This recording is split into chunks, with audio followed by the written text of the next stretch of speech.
4వ వచనం చూద్దాం. ఇశ్రాయేలు దేవుడును సైన్యములకు అధిపతి యెహోవా తన ప్రేరేపణ చేత బబులోనుకు చెర తీసుకొని పోయిన వారందరికీ ఇలాగ సెలవిచ్చుచున్నాడు. ఇండ్లు కట్టుకొనుడి.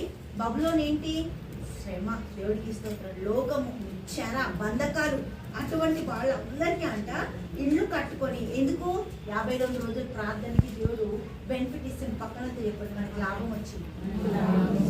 ఇల్లు కట్టుకొని వాటిలో నివసించుడి, తోటలు నాటి వాటి ఫలములను అనుభవించుడి, పెళ్లిళ్ళు చేసుకొని కుమారులను కుమార్తెలను కనుడి.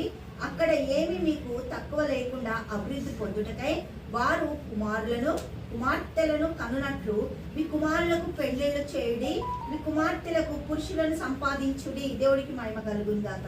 నేను మిమ్మల్ని చెరగొనిపోయిన పట్టణం యొక్క క్షేమము కోరి దాని కొరకు యెహోవాను ప్రార్థన చేయుడి. దాని క్షేమము మీ క్షేమమునకు కారణమగును. దేవుడికి మహిమ కలుగుందాక. అవునండి సిస్టర్ బ్రదర్లు ఏం చేస్తాం, మనం ఏం చేస్తాం అనేది అనకుండా బాధ్యత కలిగి ప్రార్థన చేసినందుకంట దేవుడు ప్రతి బెనిఫిట్ ఇస్తుంది. దేవుడికి ఇస్తుంటాం.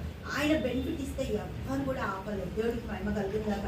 ప్రతి బెనిఫిట్ అద్భుతంగా ఏంటంట, యెహోవాను ప్రార్థన చేయుడి, దాని క్షేమము మీ క్షేమమునకు కారణమగును. దేవుడికి మహిమ కలుగుతుందాక. ఈ అద్భుతకరమైన కార్యాలు అన్నింటిలో కూడా దేవుడు మనల్ని ఆశ్చర్యకరంగా నిలబెట్టి నడిపిస్తుంది. దేవుడికి మహిమ కలుగుతుందాక. తండ్రి యేసయ్య మీకే వందనాలు, స్తోత్రాలు చెల్లిస్తున్నాం తండ్రి. ఈ బిడ్డలు దీవించి ఆశీర్వదించి కృప దయచేయండి, మీ మేళ్లతో నింపండి, మీ సహాయం దయచేయండి ప్రభా. ప్రతి బిడ్డలు నా తండ్రి ఏదైతే విరిగిపోయి నలిగిపోయి బాధతో ఇబ్బందితో వేదనలతో తండ్రి నాయన బాధపడుతున్న ప్రతి పరిస్థితిని నా తండ్రి యేసుక్రీస్తు నామంలో తండ్రి నీ మేళ్లు దిగిన ఆశీర్వాదాలు దయచేసి ప్రభా.